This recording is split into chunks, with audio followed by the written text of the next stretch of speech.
Content warning. This video is about a sensitive topic involving loss of life. We've removed any graphic content to comply with YouTube's guidelines. We aim to provide informative, factual journalism on a tragic event in the public interest that does not dismiss its seriousness. All clips are used under the doctrine of fair use for news reporting and analysis.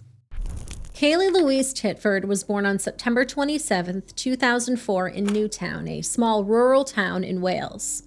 She was the daughter of parents Alan Titford and Sarah Lloyd Jones. Alan made a living as a residential mover and was often away from the house for long stretches. One source claimed that he worked up to 50 hours a week and could be away for 15 days at a time. Sarah worked as a caregiver. In total, the couple had 6 children.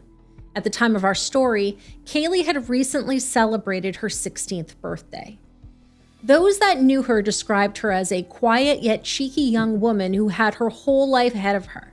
According to her former basketball coach, Steve Cox, she was a wonderful person and used to try card games, and she could cheat better than me in the end. She was quietly playful, board games like Jenga too, and there was pool. She'd cheat at pool too. Kaylea was born with spina bifida, a birth defect that occurs when the spinal column doesn't completely form during pregnancy, leading to potential damage of the nerves and the spinal cord. There are 3 different types that vary in degrees of seriousness, and those are spina bifida occulta, meningocele, and myelomeningocele, the most common and most severe form, which is what Kaylea had. It is a type of neural tube defect that occurs when the spinal cord and surrounding structures do not develop properly during early pregnancy. Part of the spinal cord, its protective coverings and spinal nerves protrude through an opening in the spine, usually forming a fluid-filled sac on the baby's back. This defect most commonly occurs in the lower back. Children born with myelomeningocele often experience paralysis or weakness in the legs, as well as bladder and bowel control issues, and may have hydrocephalus, requiring a shunt to relieve pressure. This and hydrocephalus can sort of go hand in hand because the open spinal lesion disrupts the normal flow of cerebrospinal fluid, causing it to accumulate in the brain. Other complications of myelomeningocele spina bifida can include learning difficulties, orthopedic problems, and latex allergies.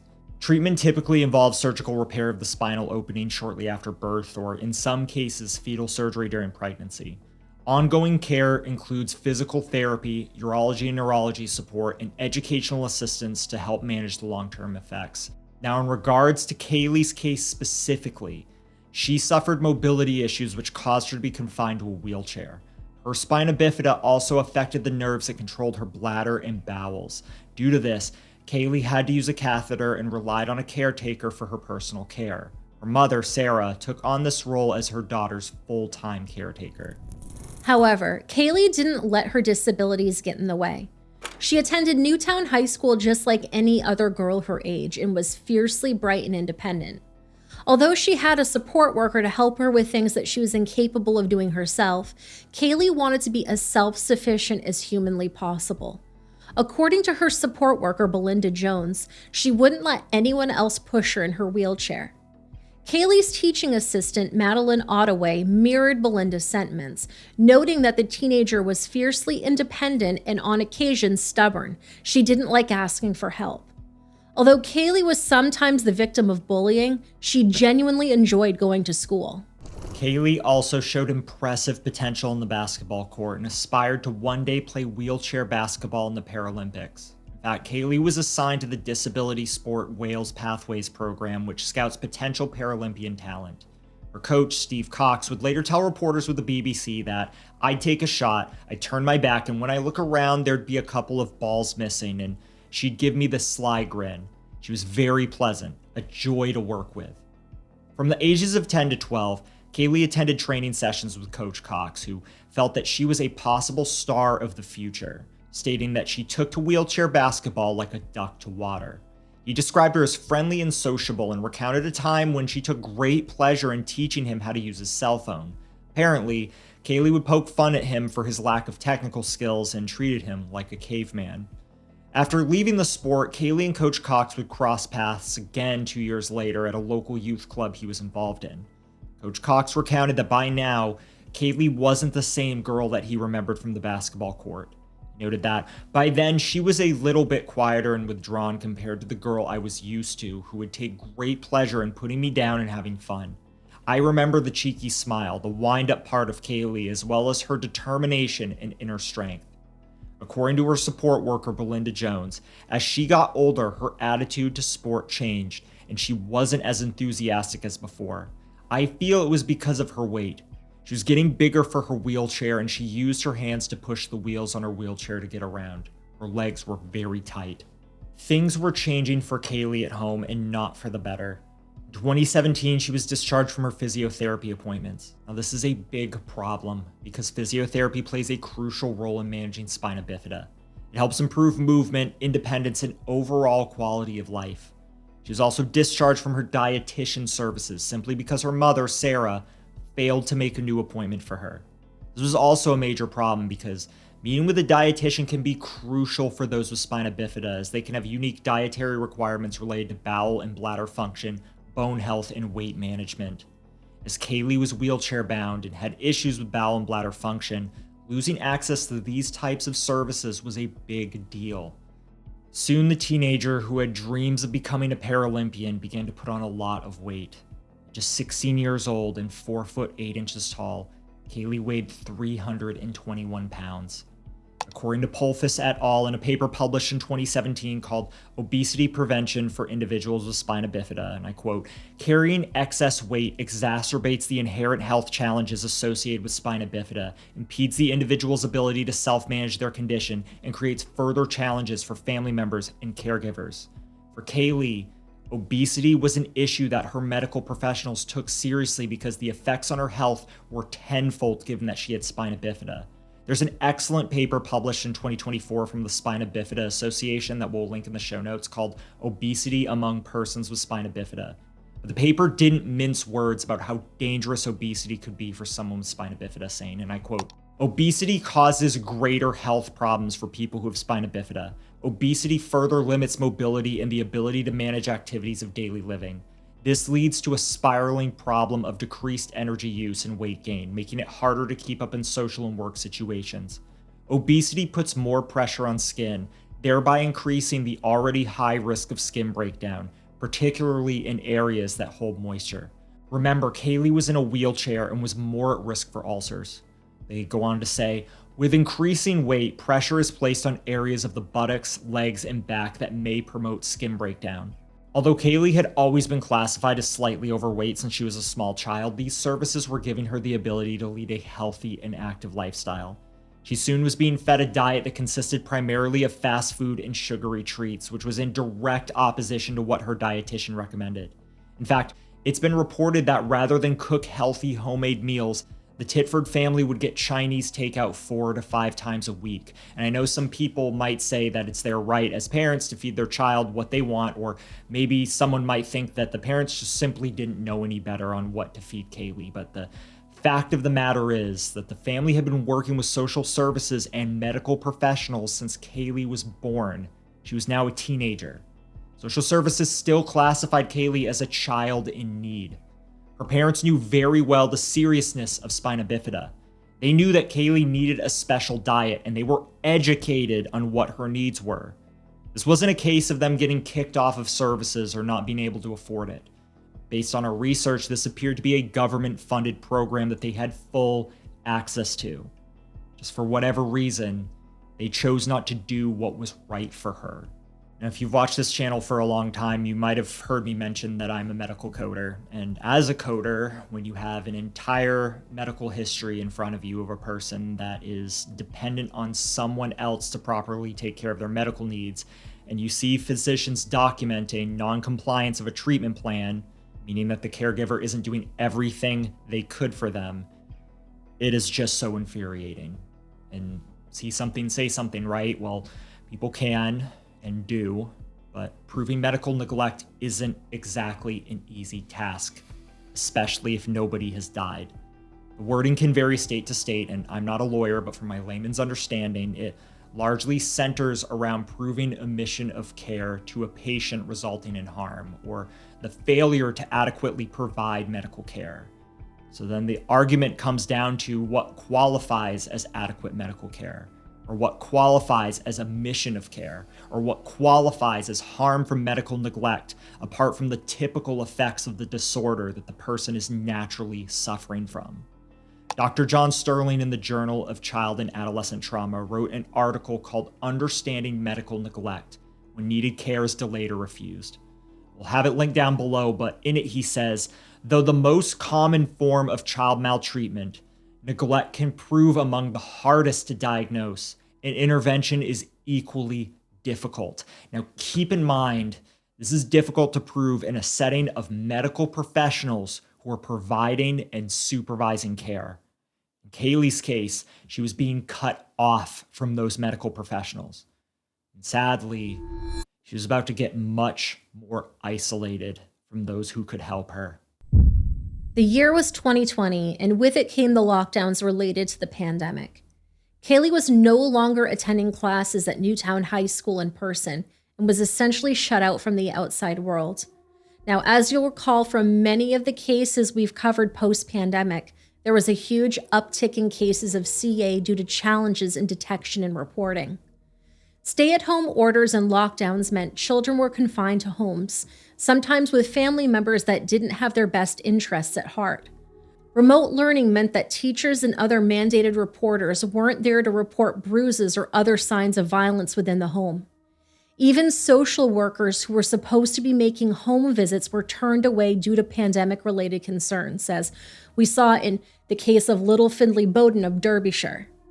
Other factors such as economic stress, substance use, and mental health issues exacerbated issues within homes, sometimes in homes that wouldn't otherwise have these type of issues. This created a hidden pandemic where incidents of CA were increasing, but going completely undetected. Sadly, Kaylea would soon fall victim to the perfect storm that the pandemic created. Between March and October of 2020, Kaylea was restricted to her bed and completely reliant on her parents for help. During this time, the teenager was abandoned in her bedroom, where she was forced to relieve herself in her bed and would go for months without bathing. Sarah had completely stopped caring for her. Kaylea had not seen a medical professional in roughly 9 months. In March and September of 2020, Newtown High School had completely shut down. But after Kaylea hadn't returned for fall classes, school administrators grew concerned. Rather than ask for help, Sarah always had an excuse, such as Kaylea allegedly falling out of her wheelchair and hurting herself. Things came to a head on the evening of October 9th, 2020. That night, Kaylea reportedly kept begging for her parents to help her, only to be told via text message at 10:30 p.m. to stop screaming, because according to her father, she had a bad chest due to a cold.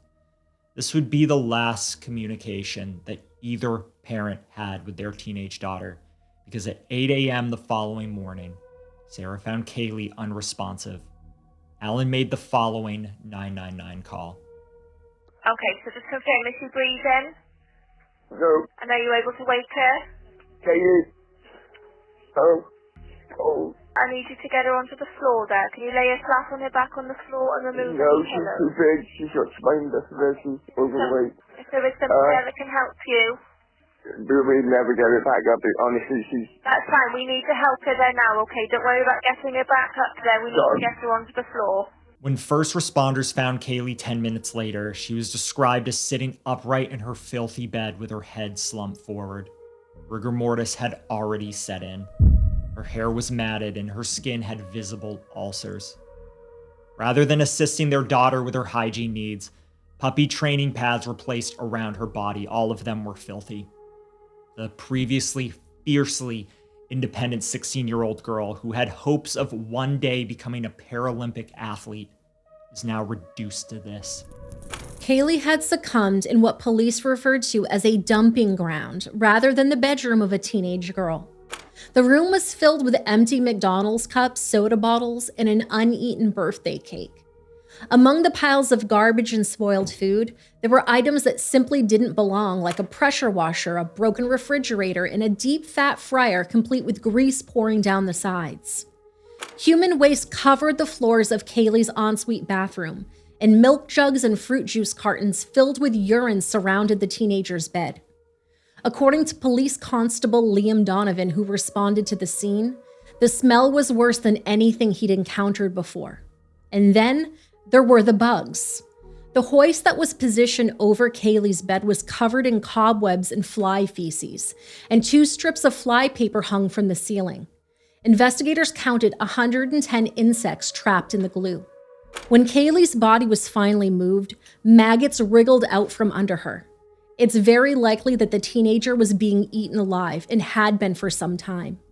And while we're on the topic of the bed, Kaylea was forced to sleep on a thin blue plastic mattress covered in a filthy sheet that was so stained with body fluids that I'm not even sure what the color really was.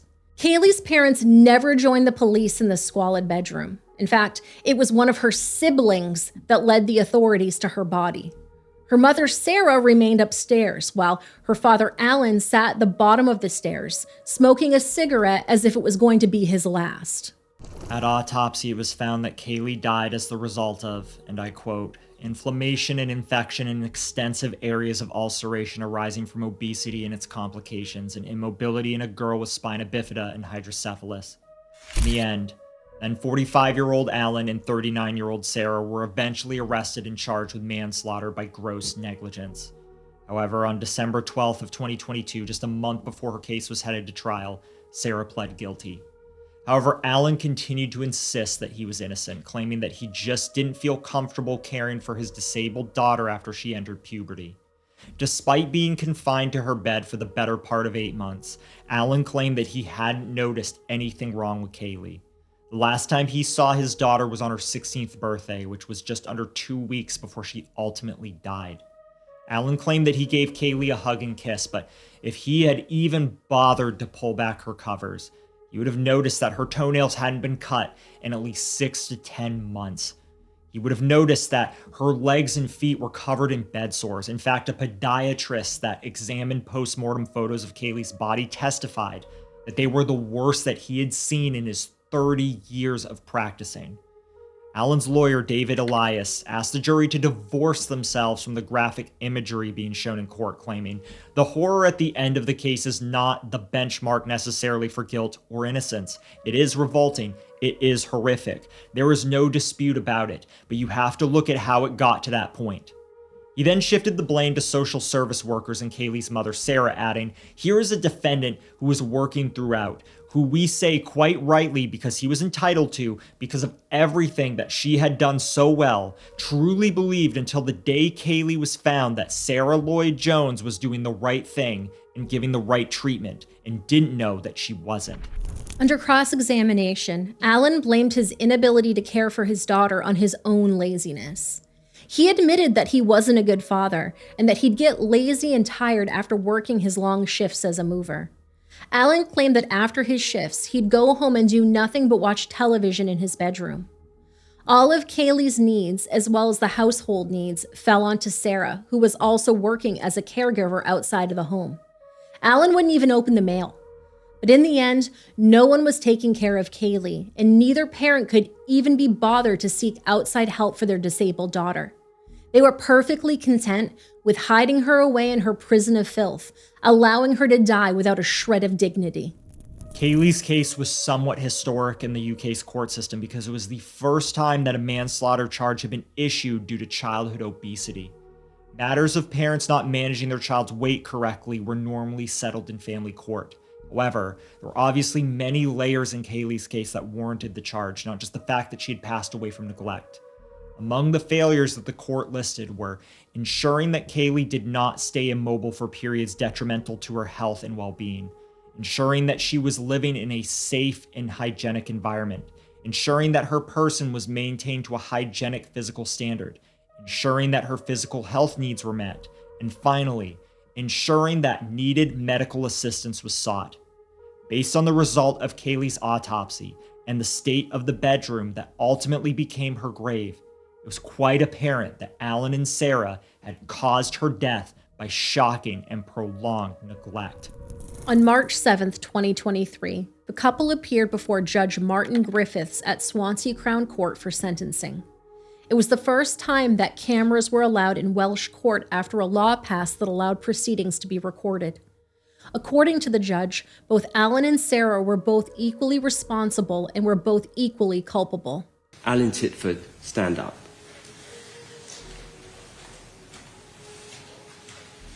For the gross negligence manslaughter of Kaylea Titford, I sentence you to 7 years, 6 months imprisonment.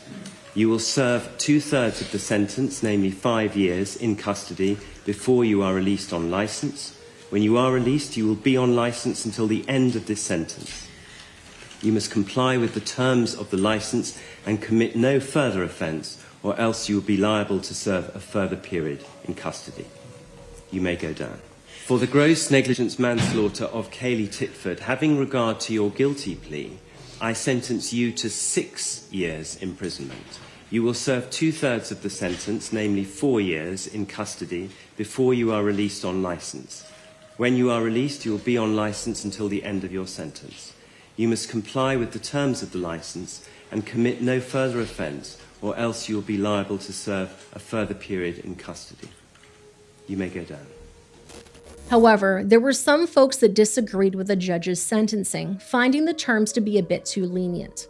Because of this, the Solicitor General referred the conviction to the Court of Appeals under the unduly lenient sentences scheme for review.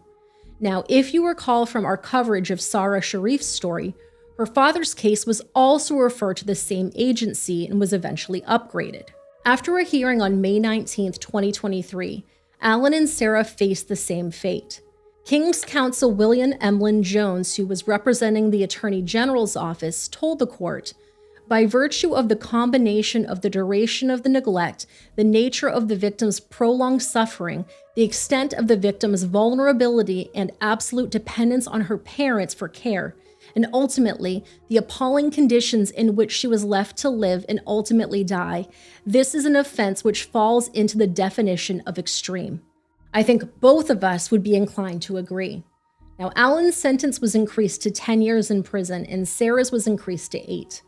According to Solicitor General Michael Tomlinson, this was a deeply distressing and upsetting case, and my thoughts today are with all of those who loved Kaylea.